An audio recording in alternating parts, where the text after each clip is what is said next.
자, 8월 초면 이제 브라질 리우에서 올림픽이 열립니다. 이제 브라질이 완전히 통째로 나라 전체가 못 가는 게 아니라 이제 조건부로 못 가게 됐다는데요. 일단 육상 뭐 이런 게 못 가는 거죠. 확정된 거죠. 네, 그렇습니다. 러시아가 이렇게 조직적으로 도핑을 했다 선수들 상대로 하는 얘기가 나오면서 네. 출전 금지가 러시아가 아직 참전을 못하냐 이런 정도까지 얘기가 나왔었는데 그건 아니고 네. 역도하고 육상에 있어서만 확실하게 출전을 못하게 됐습니다.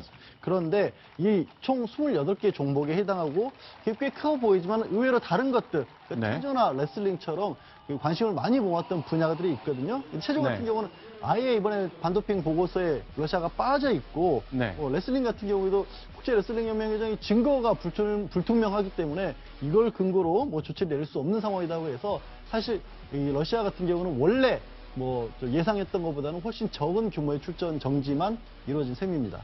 그러니까 IOC가 나라 전체를 통째로 못 오게는 안 하지만 종목별로 그 위원회한테 그 결정을 위임한 거죠. 그렇게 위임을 한 덕분에 살아난 네. 종목들이 굉장히 많이 네, 생긴 네. 거죠, 사실은. 그 덕분에 지금 가장 예를 들어 기대를 했던 게 체조 같은 분야거든요. 네. 체조가 지금 우리 손현재 선수가 세계 5위인데 러시아 선수들이 세계 1위부터 3위까지를 장악하고 있기 때문에 네. 만약에 체조가 금지가 됐으면 네. 우승까지도 최초로 바라볼 수 있었던 상황이었는데 네. 실력으로 우승을 기대해야 되는 그런 상황이 됐습니다. 그렇죠. 요행수라는 게 스포츠하고는 좀 어울리지 않는 말입니다만 좀 운이 따를 뻔했습니다만 손윤재 선수 결국 자신의 노력과 흘린 땀에 비례해서 결국 성적을 기대해야 될 상황이 생겼습니다. 자, 러시아에서 육상이 못 나오면 러시아 육상 강국인데요. 자, 우사인 볼트의 존재 그리고 네덜란드의 아주 유명한 여성 육상 선수 있잖아요. 이 두 선수의 결과가 어떨지 모르겠네요. 네, 그렇습니다. 그 선수들의 어떤 이익을 많이 본 게 미국이나 영국, 자메이카 같은 선수들이 있고 지금 말씀하신 선수가 바로 네덜란드의 여자 우사인 볼트 다프네 시퍼스 선수 같은 경우죠. 네. 실제로 그 여성 육상 선수, 이제 보통 단거리 종목에는 흑인의 천하인데, 백인 선수로 네덜란드 여성 육상 선수가 세계 정상권이라고 하는데요. 실제 저희가 영상과 함께 보면, 자, 근육질의 이 선수, 과연 이번에 메달을 딸 수 있을까요? 지금 딱 보기에도 굉장히 키가 커 보이지 않습니까? 보통 그렇죠. 육상 선수가 장신일 경우에는 특히 단거리에는 굉장히 불리하다는 평가를 많이 받고 있는데 이 선수가 단거리는 키가 클수록 불리합니까? 예, 그렇다고 합니다. 이게 왜냐하면 스포츠를 누가 강렬하게 하느냐가 중요하기 때문에 장거리일 경우 장거리일 때는 다리가 긴 선수가 유리하지만 단거리는 꼭 그렇진 않다는데 저 선수는 지금 화면에서 보신 것처럼 저 긴 다리로도 그 단거리 스포츠를 굉장히 강하게 낸다고 합니다. 그렇네요. 전부 다 흑인 선수고 이 네덜란드 여자 선수만 1위로 들어오는데, 그렇군요. 키가 큰, 그리고 거의 보기 드문 백인 선수라는 것. 육상에 대한 결과를 좀 예상해 볼 수 있었습니다. 그런데 이번 브라질 올림픽 하면 가장 걱정하는 것이 뭐 테러나 치안도 있습니다만 지카라는 바이러스가 있는 모기잖아요.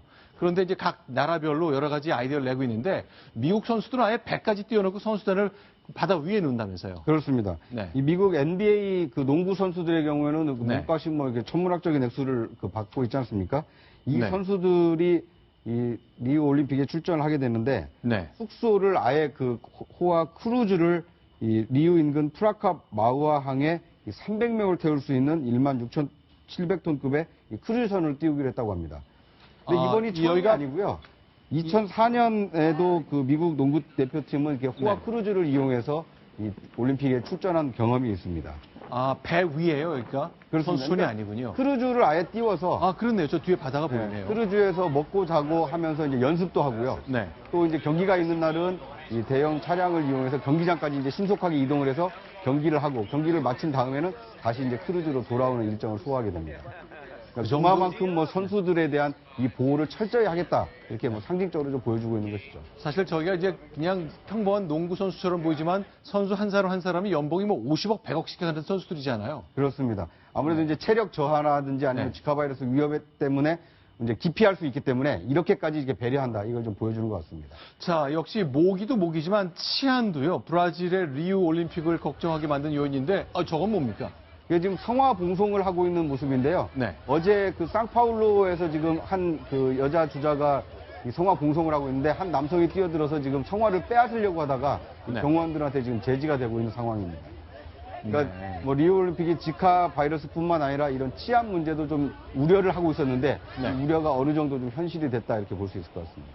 브라질은 이제 총기 소지가 허용이 되는 나라에서 자, 총격 사건, 총격 강도, 총기 강도 이런 거 굉장히 많이 등장하는데 어쨌건 공항도 철통 보안은 시작됐습니다만 자, 치안과 관련된 걱정이 제일 앞서네. 우리 선수들 이제 8월 초면 현지에 들어갈 것 같은데 치안 정말 조심조심 해야 될 것 같습니다. 우리 선수들도 뭐 우리 한국에서 모기 네. 그 퇴치하려고 여러 가지 방법을 쓰는데 네. 그런 모기 퇴치제라든지 아니면 모기장을 구비를 해서 이 지카 바이러스에 이렇게 대비를 하고 있다고 합니다.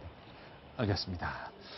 자, 이번에는요, 좀 안보 얘기를 좀 나눠봤으면 좋겠습니다. 이제 덥고 올림픽 앞두고 있고 많은 분들이 이제 짜증도 나지만 기대도 많이 하게 되는 시점인데요. 안보 얘기 몇 가지 좀 나눠보겠습니다. 순위 보고 얘기합니다.